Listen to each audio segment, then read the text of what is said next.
The hallway of the Galactic Academy was silent at night, the kind of silence that made even the air feel heavy.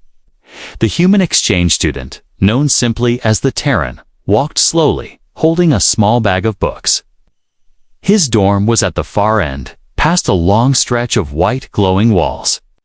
Every step echoed softly, and he could hear the faint hum of the Academy's life support systems. But something felt different tonight.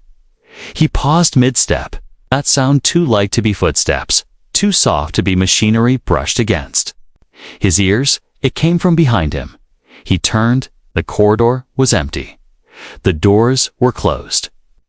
The air vents whispered the same low hiss they always did, and yet, the feeling remained. Someone was there. The Terran walked on, this time a little faster. His shadow stretched long under the pale ceiling lights. A strange warmth crawled up his spine. Not fear, exactly, but a sharp awareness that he was not alone. Then, without warning, a voice floated from the shadows.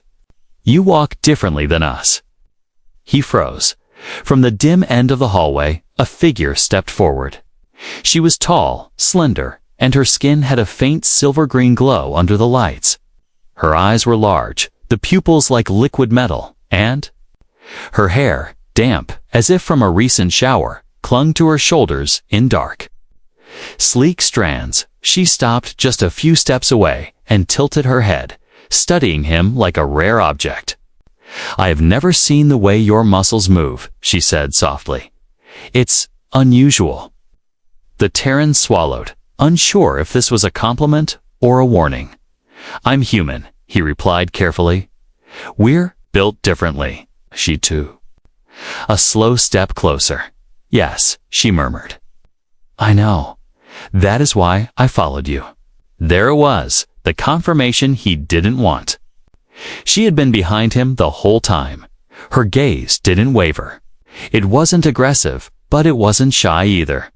She looked at him like a scientist might look at a new discovery. "Your skin," she said, "is warm even in this cold hallway. And your scent. It changes." He didn't answer, unsure what to say. The air between them felt charged, as if the lights above had gathered all their energy into this one spot. "You're in my class," she continued. "Human biology, comparative. Species." He nodded. He remembered seeing her once or twice, always sitting at the back, always watching quietly while the professor spoke. She took another step forward, now close enough for him to see the tiny droplets of water on her neck. The way they caught the light like glass beads. "Why do your eyes adjust so quickly in the dark?" she asked. "Why do they follow every movement so sharply?" "I guess that's just how we are," he said. "Humans evolved to survive by noticing things." She seemed to think about that for a moment, her lips curving slightly. "Survive," she repeated, almost tasting the word. "I like that." A small silence followed, and in that silence, he noticed something. Her breathing had slowed, as if she was matching his. Finally, she leaned slightly forward. "May I ask more questions?" He hesitated. "About what?" "About your body, your reactions, your limits." The way she said it sent a small ripple of unease through him. This wasn't the usual kind of curiosity he got from other students. This was focused, almost intense, like she wasn't just learning for class, but for something else entirely. He adjusted his grip on his books. "Maybe another time," he said, stepping back slightly. But her eyes stayed locked on his. "I will find you again," she said simply. "I need to understand." Then, as quietly as she had appeared, she turned and walked back into the shadows. The sound of her footsteps faded, swallowed by the humming walls. The Terran stood there for a long moment, listening to the silence return. His heart was beating faster now, not from fear, but from a strange, restless energy he couldn't explain. When he finally reached his dorm and locked the door, he thought about her words again. "I need to understand. What did she mean?" And Why did it feel like this was only the beginning? Outside, somewhere in the Academy's endless corridors, the alien girl was walking alone, her mind burning with questions about the human body, questions she would not let go until she had. All the answers. The next day, the Terran sat at his desk in the Academy library. The massive hall stretched out in every direction, filled with towering shelves of glowing data tablets. Alien students of all shapes and sizes studied in silence, their voices hushed and their movements careful. He tried to focus on the thick biology text in front of him, but the words swam on the page. Every few minutes he caught himself glancing toward the entrance. It wasn't fear, it was expectation. And then, there she was. The silver-green alien girl walked in, her steps smooth and quiet, her eyes scanning the room until they landed on him. She didn't hesitate. She came straight to his table. "Terran," she said softly, sliding into the seat across from him. He blinked at her. "You know my name." "I remember things," she replied simply. "And I told you I would find you again." There was no small talk, no polite pause. She reached into her satchel and placed a thin crystal pad on the table. Its surface lit up, showing a holographic diagram of a human skeleton. "I want to know how this," she tapped the image, "moves in real life. Words and diagrams are not enough." He leaned back slightly. "That's what class is for." "No," she said, shaking her head. "In class, we study facts. I want to study truth." The way she said it made him pause. "What's the difference?" he asked. Her eyes narrowed, as if the answer was obvious. "Facts are numbers, measures, charts. Truth is how it feels, how it reacts, how it changes when touched, when tested." Something about the way she said touched made his fingers tighten around his pen. "I'm not sure I'm comfortable with," before he could finish. She leaned forward, her elbows on the table, her gaze steady. "I will respect your limits, but I need to see, to compare, to understand." He stared at her for a moment. "You're really serious about this, aren't you?" "Yes," she said. "And you should be too. This knowledge could change things for my people. We do not heal like humans. We do not grow back strength the same way. There may be answers in you." Her voice lowered at the last sentence, and he couldn't tell if it was genuine scientific urgency or something more personal. She pulled out a small recorder and placed it between them. "We begin with simple observations," she said. "Your hand." He hesitated, then placed his hand on the table. Her fingers, cooler than his, brushed his skin. She traced the lines of his palm, noting the way the muscles shifted. She even measured the distance between his knuckles, using a thin laser tool. "You're very thorough," he muttered. "I have to be," she said without looking up. "Every detail matters." When she finally looked at him, her gaze was intense. "Your warmth increases when I touch you." "That's called body heat," he said quickly. "No," she replied, her tone slow and deliberate. "It is more than that. Your pulse is faster. Your breathing changes." He pulled his hand back. "Maybe you should write your report now." "Not yet," she said. "This is only the first test." Her choice of words made his skin prickle. Before he could refuse, she tapped her crystal pad again, switching to a hologram of human muscle structure. "I want to see this in motion. Stand up." He sighed, standing reluctantly. She walked around him, observing the way his shoulders moved, how his spine shifted as he breathed. At one point, she placed her hand lightly on his back, then on his arm, as if feeling the tension of the muscles beneath. "You move like you are ready to run," she said quietly, "even when standing still." "That's just instinct," he replied. "I like it," she said, almost to herself. When she finally stepped back, her expression softened. You are different from what I expected. Humans. You are not only strong in the body, there is something else. What do you mean? He asked. She shook her head. I will know when I find it. Before leaving, she gave him one last. Look, meet me tomorrow, same place. I will bring equipment. As she walked away, the Terran sank back into his chair. His thoughts tangled.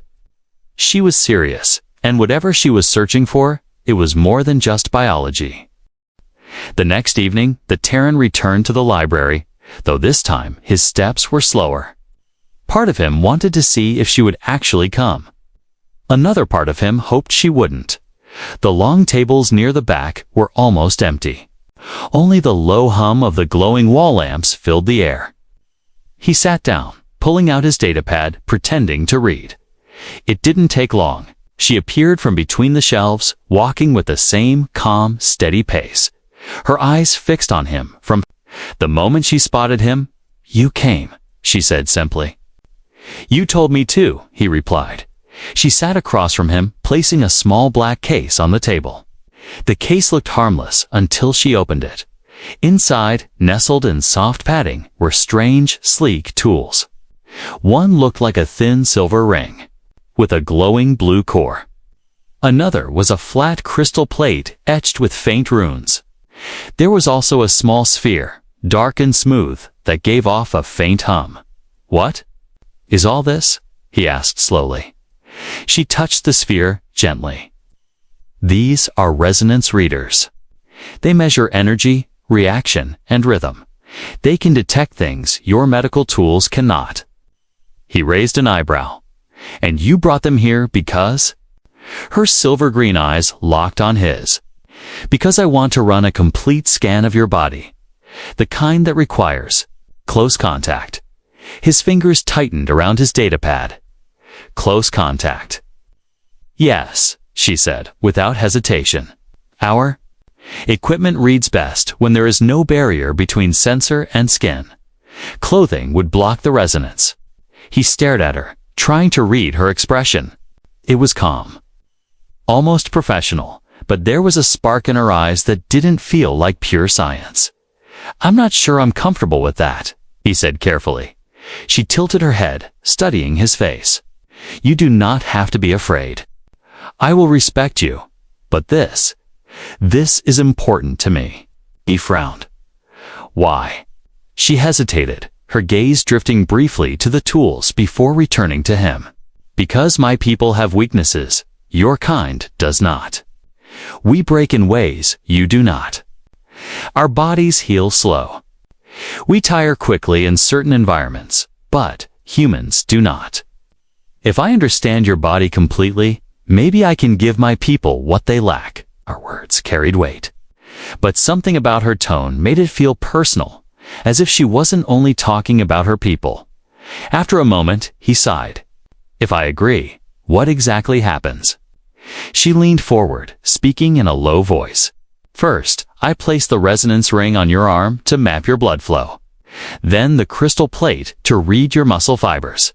The sphere measures the balance between your mind and body. It reacts to your heartbeat, your breath, even your emotions. That sounds invasive, he said. It is, she admitted. But it is the only way to see what makes you. You, for a moment, neither spoke. The hum of the sphere seemed louder now, almost like it was waiting. Finally, he nodded slowly. All right, but if I say stop, you stop. Her lips curved. In the faintest smile, agreed. She lifted the silver ring and slid it onto his forearm. It tightened slightly, and a soft blue light ran around its edge. She watched the readings on her crystal pad, her brows knitting together in concentration. Your blood moves faster than ours, she murmured. It pulses with energy. Not just life, but something else. Next came the crystal plate. She pressed it lightly against his shoulder, then his chest. It gave off a faint vibration, sending a strange warmth through his skin. She leaned close. her gaze flicking between his body and the numbers appearing on her pad. Your muscle fibers, they respond instantly. No delay. No hesitation. Finally, she picked up the sphere. Holding it between both hands, she placed it against the center of his chest. The hum deepened, and tiny points of light appeared inside it, pulsing in rhythm with his heartbeat.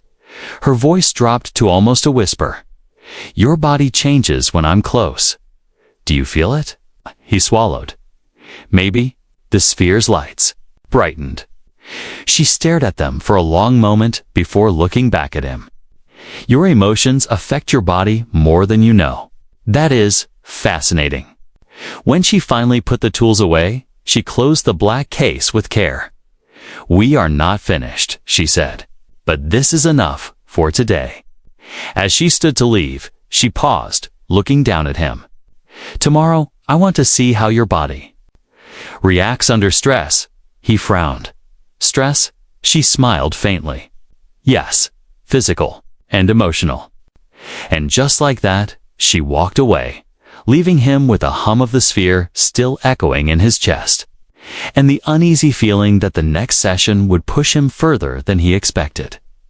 The next day, the Terran arrived at the Academy's small training hall. It was an open space with soft padded floors, low lights, and tall walls that seemed to swallow every sound. He wasn't sure why she had chosen this place until he saw her. She stood at the far end, wearing a simple, sleeveless tunic, her silver-green skin faintly glowing under the light. Her dark hair was tied back, and her eyes found him instantly. You came, she said, as if she had never doubted it. You didn't really give me a choice, he replied, walking toward her. On the floor beside her was the black case again. But this time, there were other items too. A weighted staff, a set of thin, flexible bands, a small glowing orb hovering a few inches above the ground. What's all this for? He asked. She stepped closer, her voice calm. Yesterday, I learned how your body rests. Today, I want to see how it moves. When pushed, he folded his arms. You mean training? Yes, she said, her eyes sharp. Training, reaction, and endurance. I want to know how your muscles respond when tired. How your breathing changes under pressure. How you recover. He raised an eyebrow. Sounds more like you want to wear me out. Her lips curved slightly. Exactly.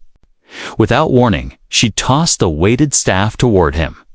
He caught it, the weight surprising him. Hold it steady, she said. He gripped it in both hands. And she began walking around him, her gaze following every shift in his posture. Then, she tapped the side of the staff lightly, making him adjust his balance. Your arms tighten before your feet move, she observed. You react faster than my people, but you tense up too soon. They moved into light sparring. She was quick, not stronger than him, but more precise. She struck in quick bursts, testing his reflexes. Each time he blocked or dodged, she was watching more than fighting. Her eyes on the way, his body shifted. After several minutes, he was breathing faster. Sweat formed on his neck. She stepped back and tilted her head. Already warm, she said softly. Humans heat quickly. She set the staff aside and picked up the flexible bands. These will resist your movement. Want to see how much you can push. He slipped the bands over his arms as instructed, and she stood close to adjust them, her fingers brushing his skin without hesitation. Tighter here, she murmured, pulling the strap against his shoulder. I need the reading to be exact. Once in place, she had him push, pull, and stretch against the bands. The resistance burned through his muscles, but he kept going. At one point, she stepped behind him, her hand on his back, feeling the way his muscles tensed. Your strength is different from ours, she said. It comes from deep, not just the surface. When he slowed, she leaned closer, her voice low. Don't stop yet. I want to see the point where your body says no, and your will says yes." He pushed harder, the band straining. His breathing was heavy now, his arms trembling. She watched every moment, her focus unbroken. Finally, she removed the bands, letting him rest. But instead of stepping back, she stayed close, her hand lightly touching his arm. "Your recovery is fast," she said. "I can feel the heat leaving your skin already." He gave her a tired look. "So, what's the verdict? Am I passing your tests?" Her eyes met his. "You're not a test. You're a discovery." The words hung between them for a moment. Then she picked up the small, hovering orb. "One more thing. This measures reaction to sudden changes, movement, sound, light. I will throw it. You'll catch it before it touches the floor." He nodded. "Ready." She threw it, and as soon as it left her hand, it split into 2 smaller orbs, each darting in opposite directions. He caught one, barely, while the other hit the floor and flashed. She smiled faintly. "Better than I expected." They packed up. She paused, looking at him. "Tomorrow, I want to test something different." "What now?" he asked, half dreading. The answer? Her voice softened. "Your mind and your heart." The way she said it made him realize something. The tests were no longer just about biology. She was crossing into something deeper, and he wasn't sure he wanted to stop her. The next day, the Terran didn't meet her in the library or the training hall. This time, the message she sent him was different. "Come to the observatory." After hours. The observatory was one of the quietest places in the academy. A high, domed chamber with glass walls that looked out into the endless black of space. At night, only the distant stars and the glow of nearby moons lit the room. When he arrived, she was already there, standing with her hands resting lightly on the glass, her eyes fixed on the swirling rings of a nearby gas giant. She didn't turn when she spoke. "You came." He stepped closer. "You're not going to make me lift weights again, are you?" Her lips curved faintly, but she didn't look at him. "Not tonight. Tonight is different." He stopped beside her, following her gaze out into the dark. "So, what's this test about?" Finally, she turned to face him. Her expression was calm, but there was something softer there too, something that hadn't been in her eyes before. "I want to know how you think," she said. "Not your facts, not your muscles, your mind, and your heart." He frowned. "That's a little vague, I know," she admitted. "But I need to understand what drives you. What makes a human keep going when there's nothing left. I've read about it, I've heard stories, but I need to see it." She moved to a small table where a black recorder sat. With a touch, it lit up, casting a faint circle of light between them. "I will ask questions," she said. "You will answer." Truthfully, he raised an eyebrow. "What happens if I don't?" "Then I will know," she said simply. "Your body always tells the truth." The first few questions were harmless. Childhood memories, favorite places. Small things he missed from Earth. She listened carefully, occasionally tilting her head or making small notes. But then her tone shifted. "What was the hardest thing you've ever faced?" He hesitated. "Losing someone." Her gaze sharpened. "Who?" He looked away. "A friend. Someone I couldn't save." For a moment, she said nothing. Then, softly, "My people. We don't feel that the same way you do. When one of us is gone, we accept it, move forward. But you carry it with you." He gave a short, tired laugh. "It's not always a gift."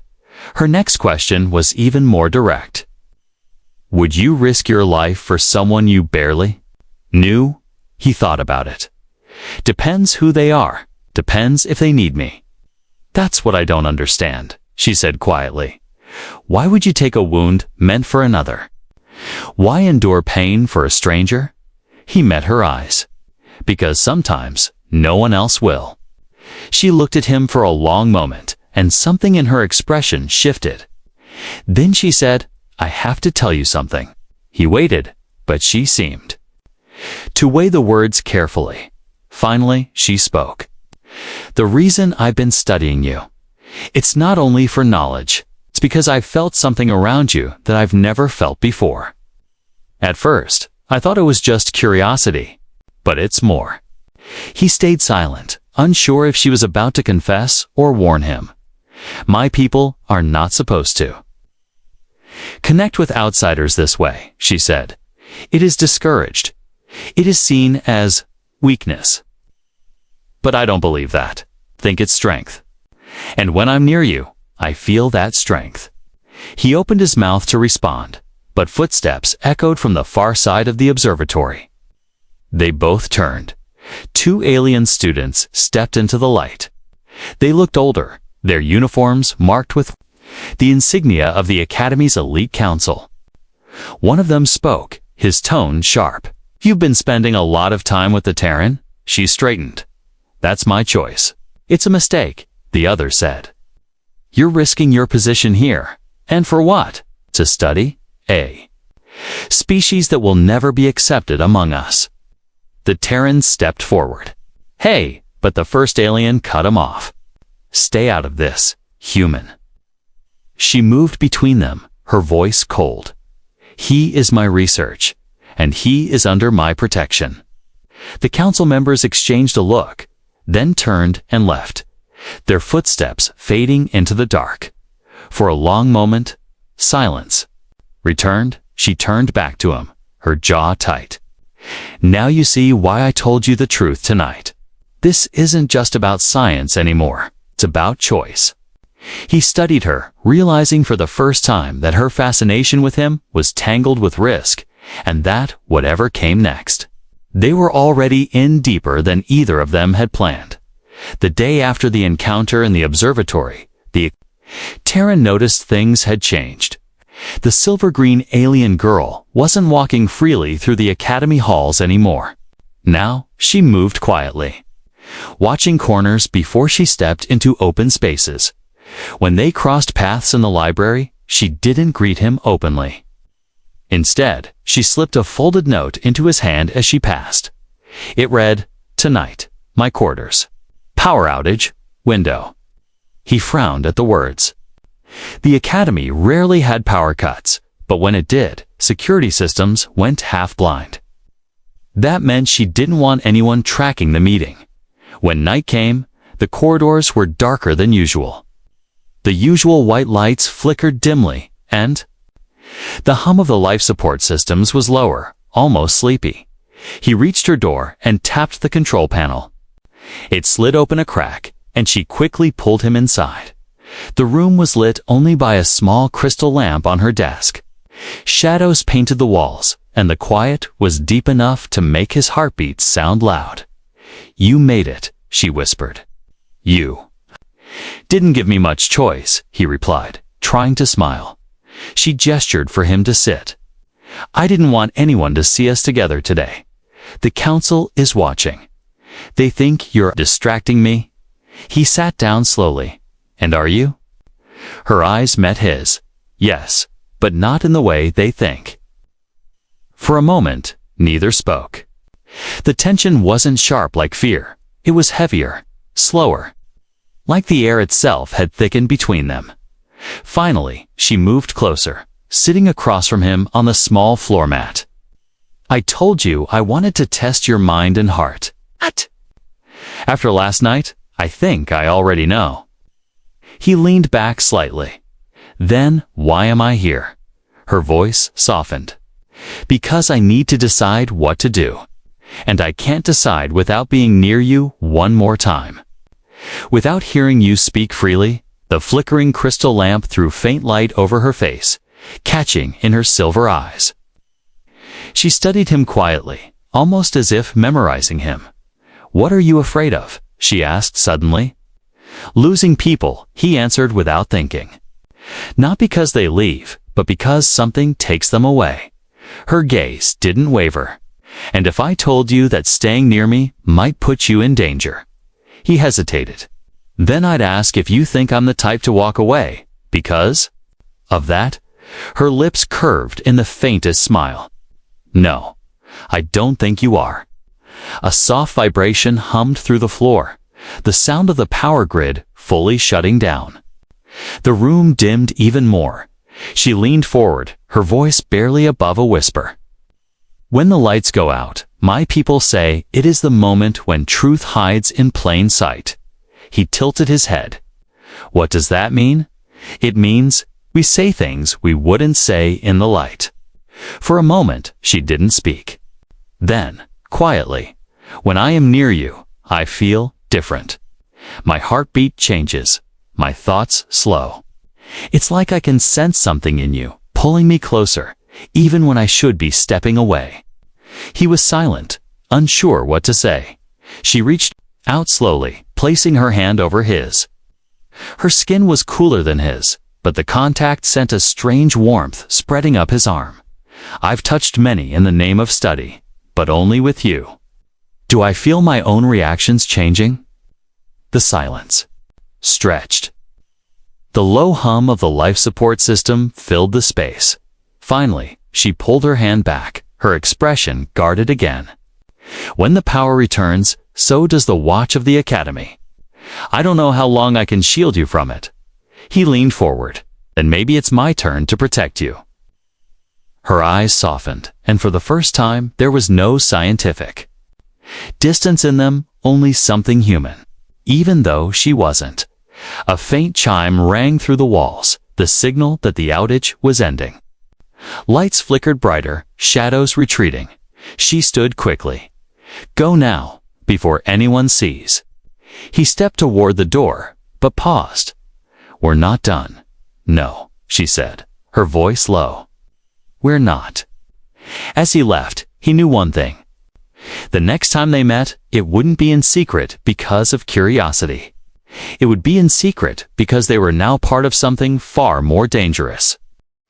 The next morning, the Terran was halfway down the Academy's main hall when a voice called out sharply behind him. "Terran, come with us." He turned to see two uniformed guards, not students, but full security officers. Their silver badges reflected the bright corridor lights. Without giving him a chance to speak, they flanked him and began leading him toward the upper levels. "What's this about?" he asked. Neither answered. They stopped outside a set of tall black doors. One guard pressed his hand to the panel. The doors slid open with a soft hiss. Inside was the headmaster's chamber, wide, circular, and dimly lit. At the far end stood the headmaster, tall and severe, his robes patterned with symbols of the Academy's authority. Seated beside him were two council members, the same ones who had confronted the alien girl in the observatory. And she was there too. Standing at the center, hands clasped behind her back, her expression unreadable. "Terran," the headmaster began, his voice deep and controlled. "It has come to our attention that you have been participating in activities outside of standard academic exchange." The Terran glanced at her. "If you mean studying human biology, then yes." The headmaster's eyes narrowed. "We mean personal interaction beyond what is necessary for study. This is not permitted without council approval." The council member on the left leaned forward. "Her focus is slipping. Your presence is altering her priorities." "That's her choice," the Terran said firmly. The other council member's voice was cold. "Her choices affect the Academy, and we cannot allow this distraction to continue." The headmaster turned to her. "You will end this now. Your research is reassigned. The human will be transferred to a separate facility." A quiet, tense silence filled the room. She didn't move. Finally, she said, "No." The council members shifted uncomfortably. "No," one of them repeated. She stepped forward. "My research is not done, and I will not abandon it or him because of rules written by people who fear what they don't understand." Headmaster's gaze hardened. "You would risk your standing here." Yes, she said, her voice steady. Because what I've learned is not just about his body. It's about why humans endure, why they connect, why they inspire others to fight harder. That is worth more than my position. The room was still. The council member on the right spoke with sharp finality. Then you leave us no choice. Your access will be revoked and your enrollment wait. The Terran interrupted, stepping forward. If you want to punish someone, punish me. I agreed to every meeting. I stayed when I could have walked away. She doesn't deserve to lose everything because of me. The headmaster's gaze moved between them slowly. You both speak as if this connection is worth defying the will of the academy. She met the headmaster's eyes without fear. It is. The silence stretched so long that the hum of the ventilation filled the room like a heartbeat. Finally, the headmaster sighed, his tone shifting from hard to almost weary. Very well, you will continue, but under watch. One violation, and both of you will be expelled from the academy. It wasn't victory, but it wasn't defeat either. The guards stepped aside, and the two of them walked out together. Neither spoke until they reached the far corridor, away from listening ears. You didn't have to do that, he said quietly. Yes, she replied. I did. They walked in silence for a few steps before she stopped. You understand? Now, this isn't just study anymore. They think I've crossed the line once. They'll be waiting for me to do it again. We have to be careful. He nodded. Then we'll be careful. But we won't stop. She looked at him for a long moment, then said softly, I'm not done learning about you. And I don't just mean your biology. He allowed himself a small smile. Good, because I'm not done learning about you either. They began walking again, side by side, their footsteps echoing down the long, empty hall. Around them, the academy went on as if nothing had changed. But between them, everything had. Somewhere deep in the building, council members might still be whispering warnings. Rules might still be written in heavy books. But in that moment, it didn't matter. The human and the alien student had made a choice. And in a place built on silence and distance, that choice was the most dangerous thing of all.